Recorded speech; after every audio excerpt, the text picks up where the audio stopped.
నీకు బండి కావన్నా? ఉమ్, చెప్పు. కాదే, గాలికి తిరిగేటోళ్ళకి బండ్లు ఉన్నాయి, ఏం పని చేయని వాళ్ళకు పెద్ద పెద్ద బండ్లు ఉన్నాయి. నేను పని చేస్తాను కదా అని ఒక బండి కొనుక్కున్నామే, ఒక చిన్నది. అద్దు బండి అద్దు. నీ మత మరుపుతానికి బండి ఎందుకు? ఇక గది కాదే భూలక్ష్మి, ఎప్పుడైనా మీ అవగాంటికి పోయినప్పుడు 3 బస్సులు ఎక్కి 3 బస్సులు దిగుతాను. అదే మనం బండి కొనుక్కున్నాం అనుకో, సర్రాసు పోయి సర్రాసు రావచ్చు. ఒక చిన్నది కొనుక్కుందామే.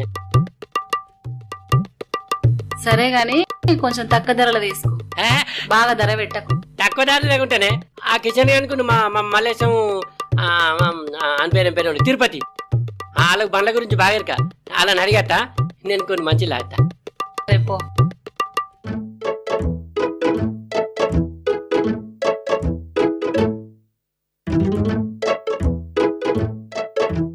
పనిపో